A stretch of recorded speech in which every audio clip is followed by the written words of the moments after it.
Tajay and Tajane today. Mom, let me see you get gone.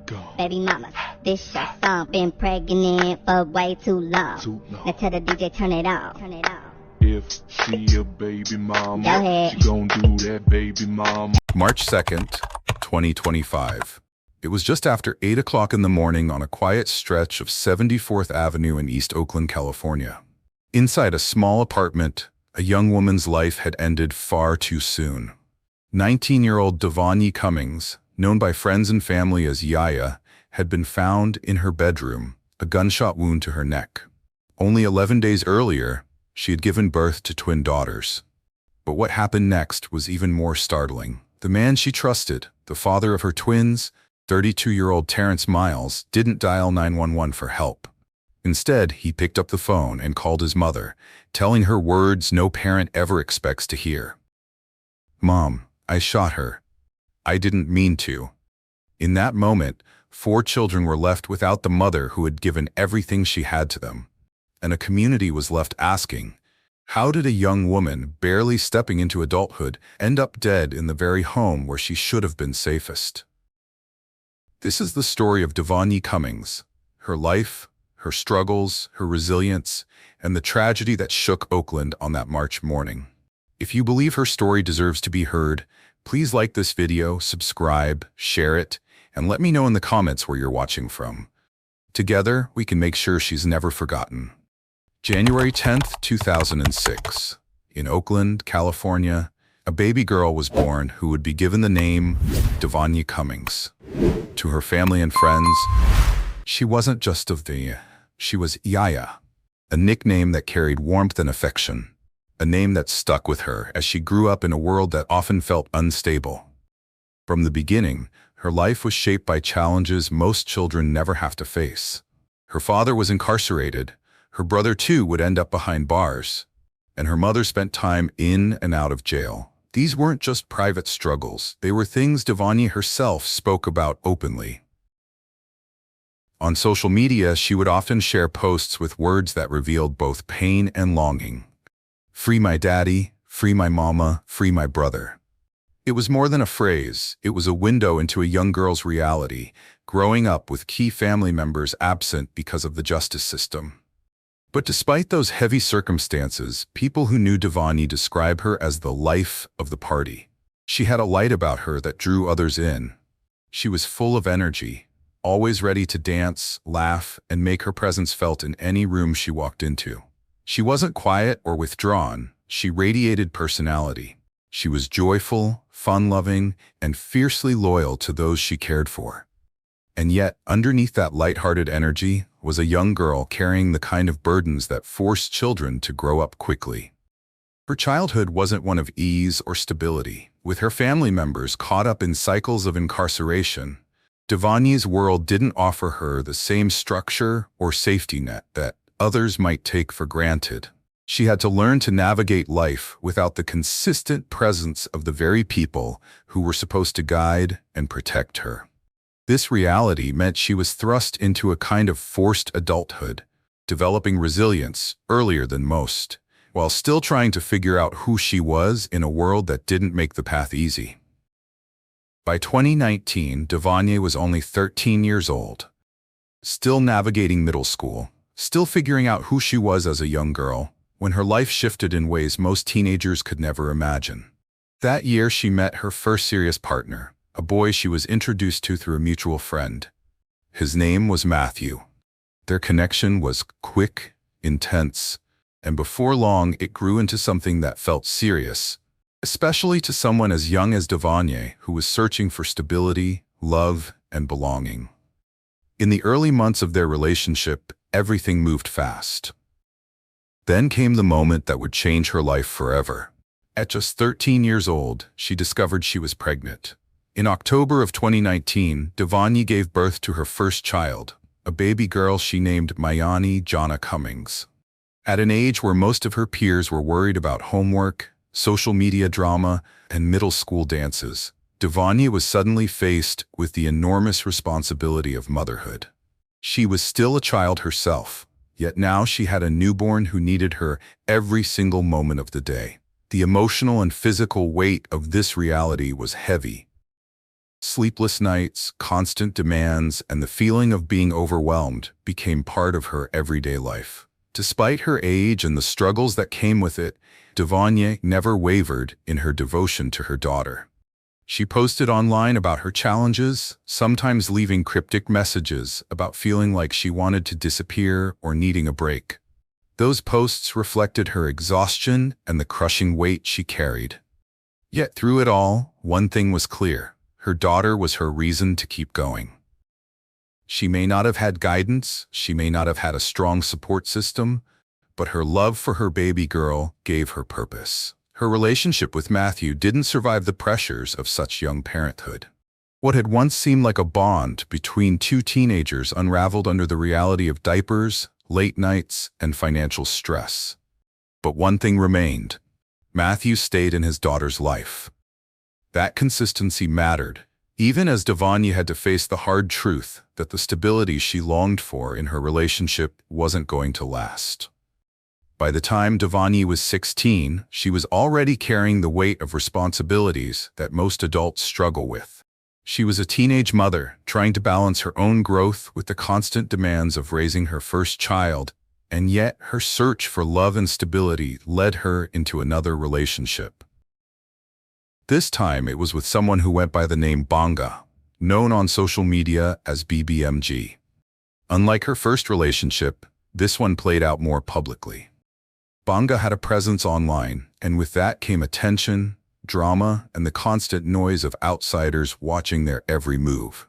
At first, the relationship seemed to offer Devanya something different. Compared to Matthew, Banga appeared more attentive, more visible in her life, and for a young girl craving connection, that mattered. But the relationship wasn't free from complications. Alongside the posts that showed affection and closeness, there were also arguments that spilled into the digital world. Social media became a stage where conflicts with other women, particularly exes and other mothers of Banga's children, turned into public spats. Devanya didn't back down. She defended her relationship openly, sometimes posting messages clapping back at anyone who tried to undermine her. It was messy, but for her, it was also about holding her ground, showing she wasn't afraid to fight for what she believed was hers. In June of 2022, at just 16 years old, Devanya gave birth to her second child, a baby girl she named Miracle Jana Cummings. The name itself reflected what that moment meant to her. Miracle wasn't just another child, she was a light in a period of uncertainty. For Devanya, caring for Miracle and Mayani was proof of her resilience, even when life around her was unstable. Raising two young children at her age was daunting, yet she embraced it with the determination to push forward. But life once again dealt her a painful blow.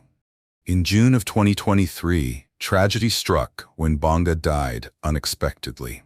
Their relationship had been filled with ups and downs, online drama, and the kind of youthful chaos that often comes with teenage love. But his death left a mark on her.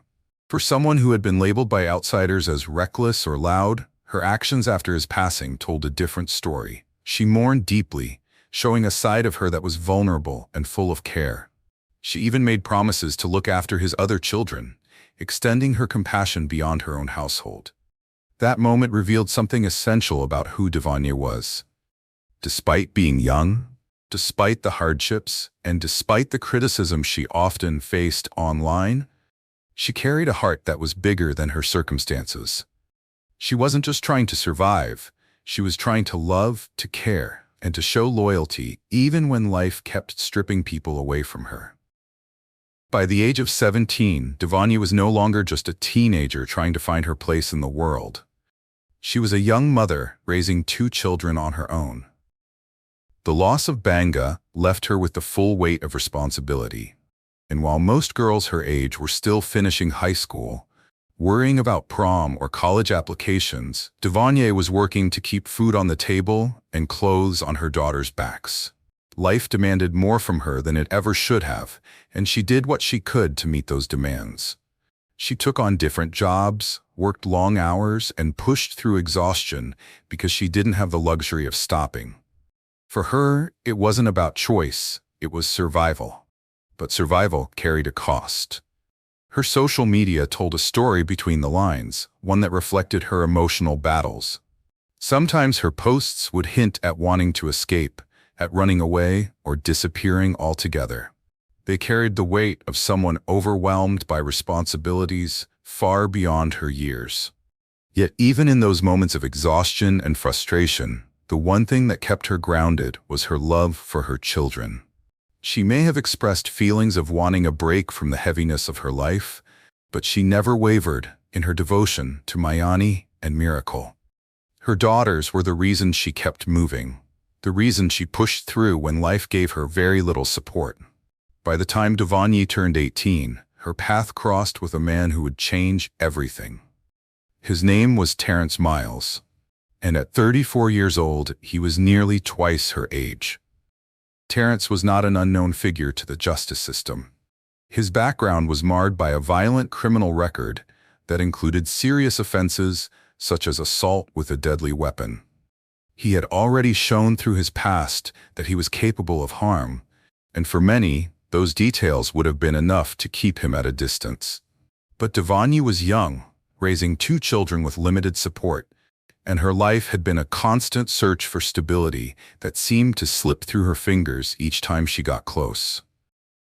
In Terrence, she may have seen a chance at companionship, someone older who could step into the role of provider, someone who might offer the consistency she longed for. The warnings were there. His record alone spoke volumes, and those around her might have seen the risk from the start. But Devani had grown up without a roadmap, navigating heartbreak after heartbreak while trying to hold her family together. For someone in her position, the idea of being cared for, of not having to face the world entirely on her own, could feel more powerful than the red flags waving in the background. The decision to let Terrence into her life wasn't about ignoring danger. It was about hope. Hope that this time might be different, that maybe she had found someone who could help carry the weight she had been shouldering since she was barely a teenager.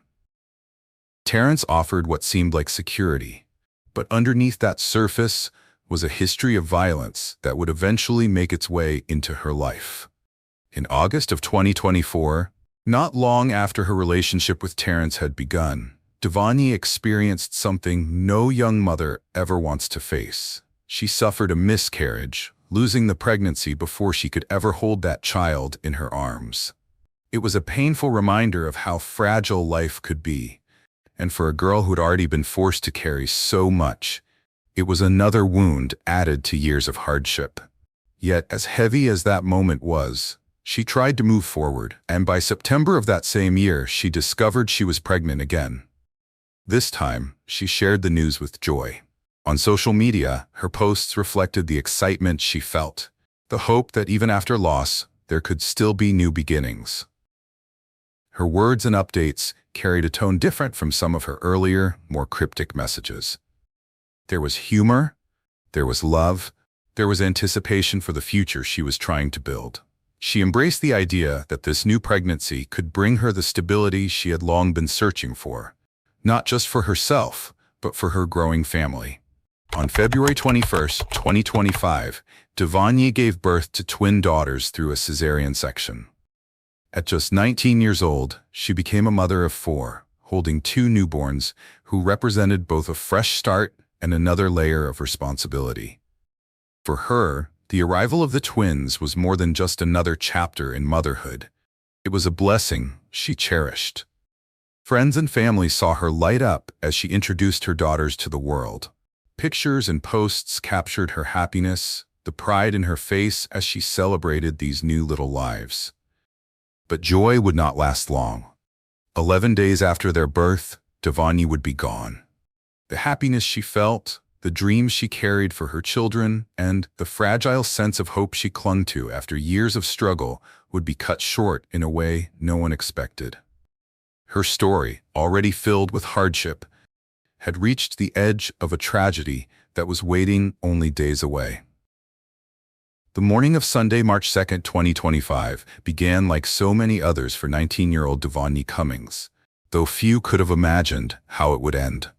Inside her apartment on the 2600 block of 74th Avenue in East Oakland, just 11 days after a difficult cesarean delivery, Devonye was up early tending to her newborn twin daughters. She fed them, soothed them, and watched them drift back into sleep. At one point, she shared a picture of the twins resting peacefully, a small moment of joy captured amid the exhaustion of new motherhood. That same morning, she sent a short message to her cousin that hinted at something weighing on her. It read simply, "I'll call you later today, need to talk." A text like that might seem ordinary to most, but it was the kind of message that carried unspoken urgency. The kind of message that suggested she had something important on her mind, but wasn't ready to say it in writing. Neighbors inside the complex later recounted what they heard coming from her unit that morning. It wasn't quiet. Arguments between Devonye and Terrence had become familiar sounds in recent days, but on this day the shouting stood out.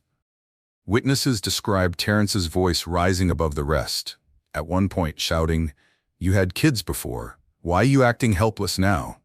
The words cut into the reality of a young mother who was not only healing from surgery, but trying to care for 4 children, 2 of them infants, less than 2 weeks old. For those who overheard it, the tension coming from the apartment was hard to ignore. In the 2 days before her death, Devonye's digital trail painted an even clearer picture of what she was going through. Just 48 hours earlier, she had been searching online for women's shelters in Oakland, looking for information on how to leave safely with children. She was also reaching out to relatives, sending messages that asked if she and her kids could stay with them for a while.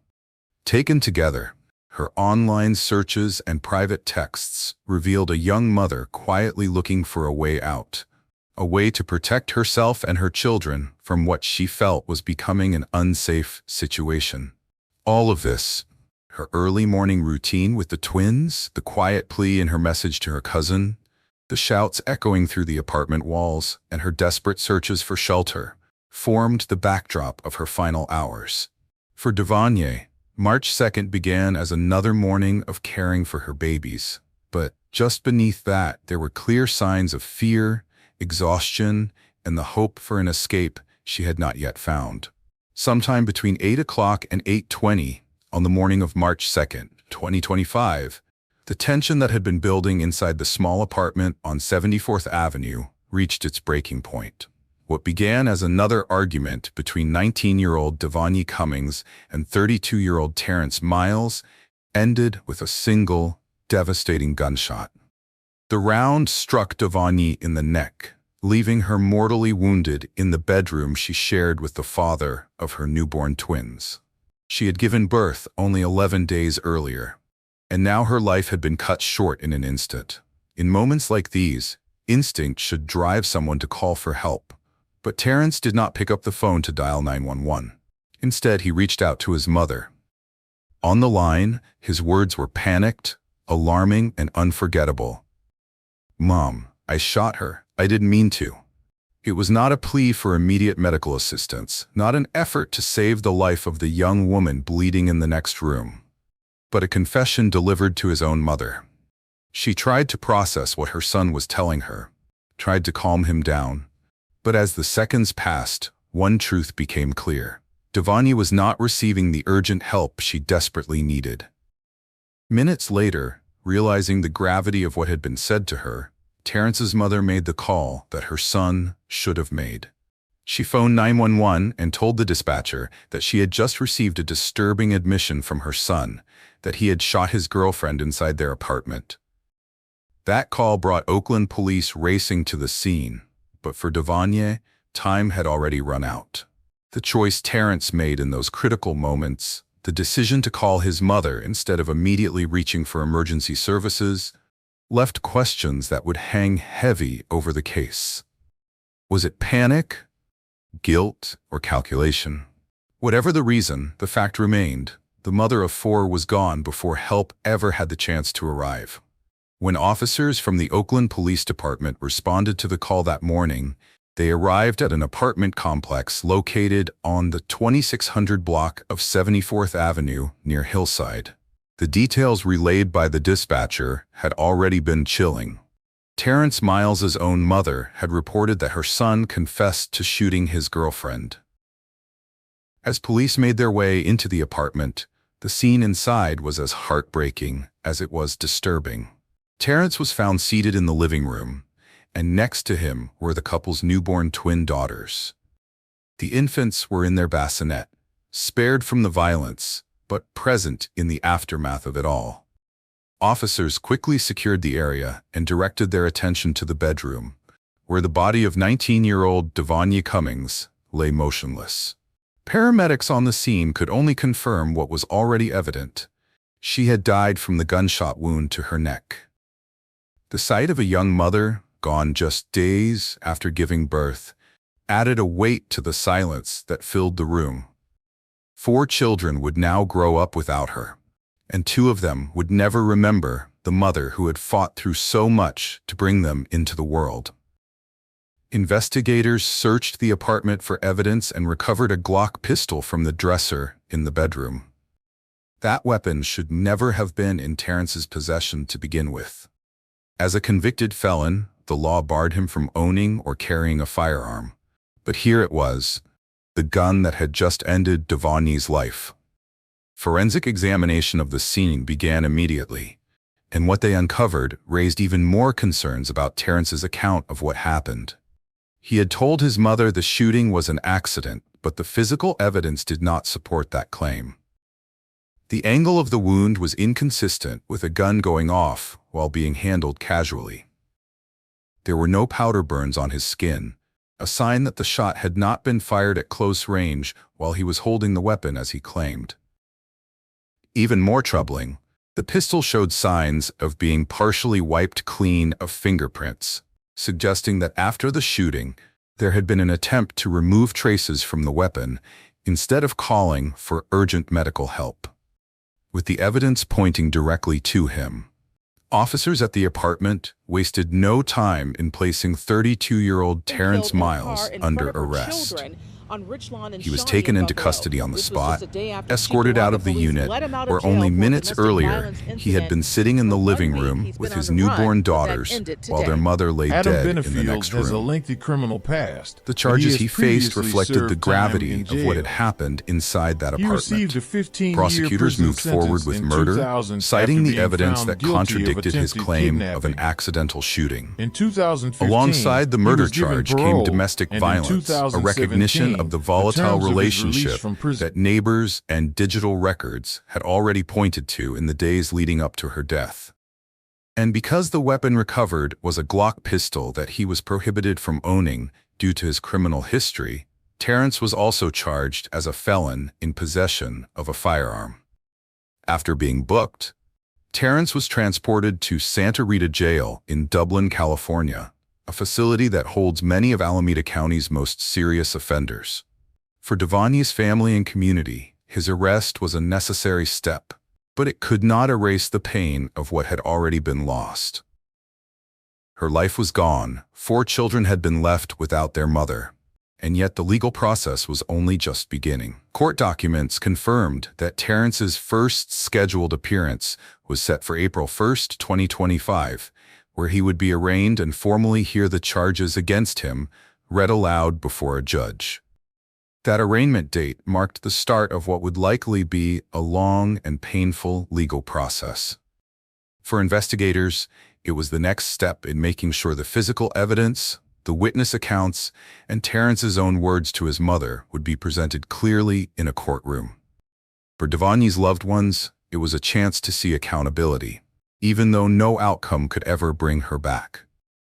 The arrest and charges brought some sense of movement toward justice, but the reality remained that nothing could undo the devastation left behind on that Sunday morning in Oakland. When officers moved through the apartment after Terrence's arrest, they found the newborn twins in their bassinet, physically unharmed, resting only feet away from the place where their mother's life had ended. They were just 11 days old, unaware of the violence that had already reshaped their entire future. For the moment, they were safe, but their lives had been altered in ways no child should ever experience. Devani's other two daughters, Mayani and Miracle, were not inside the apartment that morning. By what can only be described as a small mercy, they had been picked up by a family friend the night before for a weekend visit. That decision spared them from witnessing the horrific aftermath in their home, though it did not spare them from the loss of their mother. In the days immediately following the shooting, all four of Devani's children were placed into protective custody. From there, arrangements were made to keep them within the circle of their extended family, where loved ones stepped in to care for them, determined to provide the stability and comfort that their mother had worked so hard to give, despite the hardships in her own life. Each child now carried a piece of her, a living connection to a young woman whose story had been cut short before she ever had the chance to see them grow. The impact of her death rippled far beyond her apartment walls. In East Oakland, news of another young mother killed inside her own home reignited painful conversations about cycles of violence and the lack of protection for women who show clear signs of being at risk. The fact that Devania had been searching for women's shelters in the days before her death revealed just how urgently she had been looking for a way out. For many in her community, it underscored a familiar truth, that the systems meant to protect the vulnerable often fail to act until it is too late.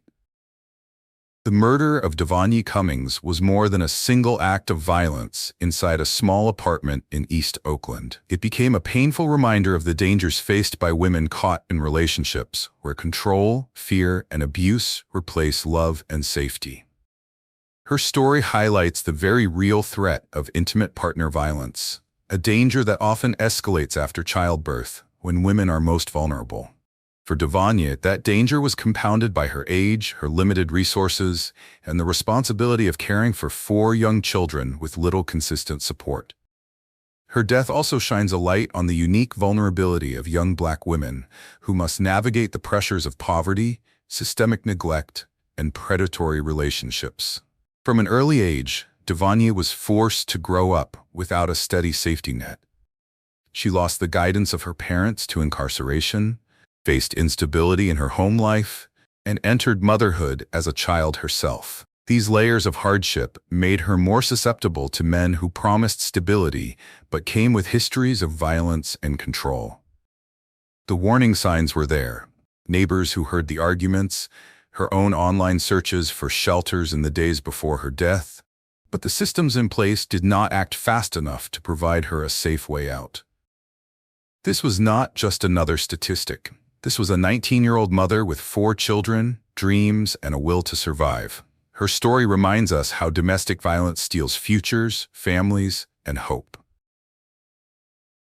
If you believe stories like this need to be told, so no one else is forgotten, please subscribe, comment, and share this video. Tell me where you're watching from, and let's keep Devani's story alive.